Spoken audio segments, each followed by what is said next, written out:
Experiencing Event ID 1000 application errors in Windows 10 or 11? Here are 4 quick fixes. These steps can help resolve the issue and get your system running smoothly again. Download free.NET Repair Tool from Microsoft. Click Run in Smart Screen.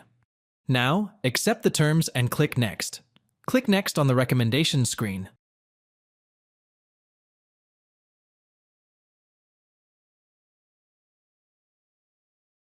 Also go to Start and type msconfig in the Windows search bar. Left-click on the result to open the System Configuration window.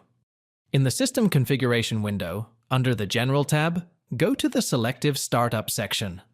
Make sure you check the boxes next to Load System Services and use Original Boot Configuration. Also, uncheck the box next to Load Startup Items, then select the Services tab and uncheck the box next to Hide All Microsoft Services.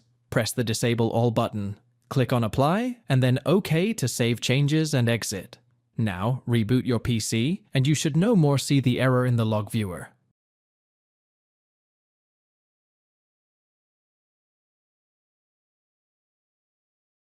You can uninstall an app or a program that's creating the error easily.